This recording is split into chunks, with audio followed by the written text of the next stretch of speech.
Alrighty, so we're here at the 45th and Lamar location of Starbucks in Austin, Texas. I'm here with two partners who are striking as part of the kind of nationwide strike right now. There's over 100 stores across the country, from what I understand, who are taking part in this. I guess, do you guys want to explain first off kind of your journey with this whole process here for the viewers? Some of them have seen, we've covered the 24th and Nueces Starbucks when they had their vote. We were there for that. They'll never say it's explicitly like union busting, but it's all of these different tactics and how these policies were never really enforced beforehand, like the late policy and the dress code policy. And if they were ever enforced, is very loosely. And ever since we announced our intention to unionize, they've been kind of cracking down on that. I guess, do you want to just give a brief synopsis of kind of the story of what's gone on here first, and then we can get into what's going on today? Yeah. So I want to say around this time last year is when we first started speaking about maybe forming a union. Honestly, we didn't get around to petitioning until I want to say March of 2021 or 2022. My bad. And then in July or June is when we've won our union vote. The reason why we're striking is because it's been months since we've won our union, and Starbucks has refused to bargain in good faith. They are just canceling the bargaining process or pushing it back. They'll show up and then leave within a minute. They are implementing benefits to other stores, but not this one. So we're just fed up, and we're like, it's enough.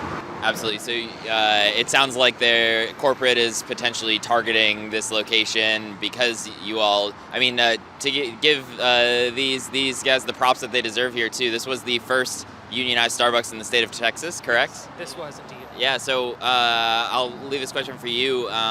When you first started the process of trying to unionize this location, obviously being the first in the state, I would imagine you all had a lot of things that you needed to kind of figure out on your own. Were you able to get any resources from the Starbucks Workers United, like the larger organization, or reaching out to other stores, or how did that process work out? Throughout this whole process, I was not here originally for the first vote to unionize the store. I transferred later, but I have been on the committee for these strikes and helping set up and get resources ready for this, because it's not really easy to you can't just start a picket line. You have to have all these things. You have to have your ducks in a row, so to speak. And we had a lot of help from a lot of different organizations. Starbucks Workers United has had a lot of releases of just things to do and don't for your picket line, how to contact, local authorities or news for help, anything like that.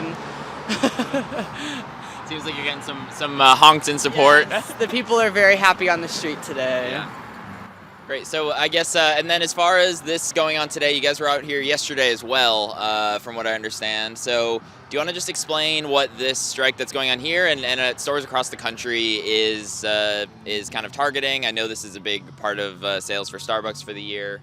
Yes. So yesterday was Red Cup Day at Starbucks. So that is Starbucks' most profitable day of the year. It's when they give out a free cup if you purchase any holiday beverage.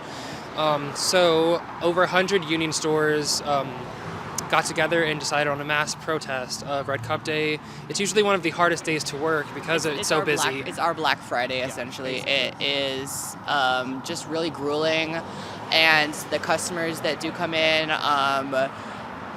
with bad attitudes really will take it out on the employees behind the bar, who have no control over stocking or how the materials that we do have to provide to customers. It's nothing that we have control over, but we face the brunt of it, and we don't get any increased pay for this holiday while continuing to make millions of dollars for Howard Schultz. Absolutely. And today, so the store is still open technically. I guess, what is the situation of who's working now, and have folks mostly been kind of, have you had folks pull in and kind of turn around and decide not to come? What is kind of the gist of what's going on with all of that? So the people running the store currently are salaried managers from throughout the district. No one at the store is working. We've all decided to not work for Red Cup Day, and we pass it along to this day as well because Fridays are generally our most busy day at the store. So we were like, if we're striking on Thursday, we might as well strike on Friday, because otherwise we'll just be... The backlash would have been an increased amount, I would say, to what we had yesterday. We had a ton of supporters yesterday, but we also had some very unkind people who did cross the picket line. So we decided that this is probably the best way to protect ourselves in this whole striking process. Absolutely. So you're saying, so managers from like other stores, they basically have brought in to Come in, they're all salaried workers. None of them have actually ever worked at this location as far as I know, and none of them are like current baristas or have been current baristas for like the last few years.